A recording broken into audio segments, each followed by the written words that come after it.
So, we've now done the Intercontinental Championship and United States Champion title matches prediction. So, we've done that match, we've done that match, and we've done that match.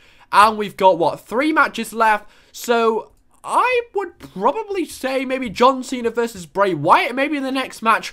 Or it would be Paige versus Alicia Fox. But the fact that the card is quite slim, I would probably go for the Divas Championship match next, because the fact that we don't really have a clear main event, you'd have to have the 2 top matches, the Cena and Wyatt match and Shield and Evolution match, next to each other to make up for the fact that you don't have a main event. Like, them matches aren't main event matches. The main event match would have been a WWE World Heavyweight Championship match, but the fact that we don't have that match, they're going to have to put them 2 matches next to each other, so it feels like you've had at least a main event or a special event, a special match in there. So putting them back to back makes them more significant, because we really don't have a main event. So for me, they've got to put the Divas match, Alicia Fox and Paige, here after them first 2 matches, or you're really not going to have a main event feel. So, Paige versus Alicia Fox, it's going to be quite a shock for what I think is going to happen here. Now, I think what we could happen here is a second title change. Now, if we get the Cesaro match first and Cesaro doesn't in fact win, then my odds will go even more in favour of Alicia Fox winning here. But if Cesaro wins and there's a new champion crowned, then I could start to think that maybe Paige will defend her title. I mean, too many title changes on one pay-per-view is quite strange. But I do remember last year, didn't we have 3 title changes in the Payback pay-per-view last year? So they did change a lot of titles last year. It was either 2 or 3. I think it was 3. Was it the WWE World Heavyweight? It was the World Heavyweight Championship. It was the Intercontinental Championship. And it was, maybe it was 2. Was it 2? Oh no, it was the Divas Championship as well. So yeah, we did have 3 title changes at Payback last year. So they do like to change a lot of title changes in Chicago. So if Cesaro wins, I can see them putting it, just making Paige retain. But the fact that I'm so under the assumption Cesaro is winning, maybe they will make the Divas Championship change. So I, at the moment, can see Alicia Fox winning anyway, whether Cesaro wins or not, because Cesaro is the only time I think the title is changing on the Payback pay-per-view. I don't see the Intercontinental Championship changing hands, and you don't have another title change on the whole pay-per-view. So the fact that there's only 3 titles defended on the pay-per-view, doesn't seem like there's a tag team titles match, then they may change a lot of the titles on the Payback pay-per-view to make up to the fact that you don't have a lot even defended. So if you have a lot changing, it does make up for the fact that there's not many even being defended. So they might change the Divas Championship here, because there isn't even a lot of titles defended on the pay-per-view. But Paige, yes, she won the Divas Championship on the Raw after WrestleMania, but the fact that, well, Natalya's in a NXT Divas match tonight on Thursday,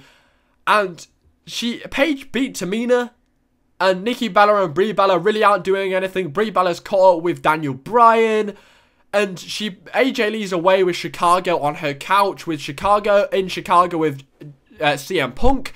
There really isn't a lot of Divas title contenders, and they've brought out Alicia Fox because she was the only one that they had at the time. She's turned her heel. They're really breaking the boundaries for the PG era. I read online that they're really wanting to break that to bring back their old Attitude Era fans. So we saw on Raw that it wasn't beers, it was soda cans that Alicia Fox sprayed on herself. She went wacky. She gave a referee a wedgie. She shouted in his face. She kind of like slapped him a bit. She went mental. They're trying to break the PG era boundary, and honestly, it's very interesting. Alicia Fox turning heel is very intriguing, and I'm liking to see what they're going to do with it. But the reason why they've turned her heel and changed her gimmick is to bring more excitement into the Divas division. But for me, they may have done this just to make you think, are they really going to make Alicia Fox lose after changing her gimmick? I mean, they've changed her gimmick just recently. Are they really going to make her lose in this match on Sunday? Because it would seem like a waste of time if they were going to change her gimmick and give her this new heel role. It would seem like a waste of time if she was just going to lose on Sunday. But maybe they're doing that to make you think that, well, she's got to win. Why would they bother doing that? But for me, it really would seem like a waste of time if you're building this gimmick up of Alicia Fox, of this new heel. She's not really a monster heel, but this crazy kind of AJ Lee-ish heel, crazy gimmick. it would seem like a bit of a waste of time if you'd spend your time building Alicia Fox up as this new crazy woman for it to lose on Sunday. What would be the point of even using Alicia Fox if you weren't going to give her the title? And also, you gave Alicia Fox the win in London. You gave Alicia Fox a win over Paige in London, her home country, her home capital. You gave Paige the loss. Obviously, they see big things for Alicia Fox. They're wanting to build her up as a big character. Why would they give her the win in London? So for me, I see Alicia Fox winning on Sunday. I mean, if Alicia Fox doesn't win on Sunday, what's next for Paige? I think it would be interesting to see Paige chase the title. I mean, the fact that they made her the champion so early on in her career really doesn't make her that interesting because she's already won. If she was going to lose on Sunday, it would at least make the Divas title interesting because I really don't see Paige losing it. I mean, she could go on a year's title run and it really wouldn't be interesting. But if you have somebody like Alicia Fox come out of the blocks, come out of nowhere and win that Divas Championship, maybe it could make the Divas Championship come alive again. And also, Alicia Fox really hasn't done anything in the last few months, so it really would bring a surprise and more eyes to the Divas division. And if Alicia Fox was going to defend successfully her title here, who else can challenge for the Divas Championship? And yeah, I go back to my old prediction. Why would they bother wasting their time, giving her the win in London, building her up as a new heel, this new crazy gimmick for her to lose on Sunday? It would definitely seem like a waste of time. So for me, I can see Alicia Fox winning on Sunday. That's my prediction, guys. A new Divas champion in Alicia Fox.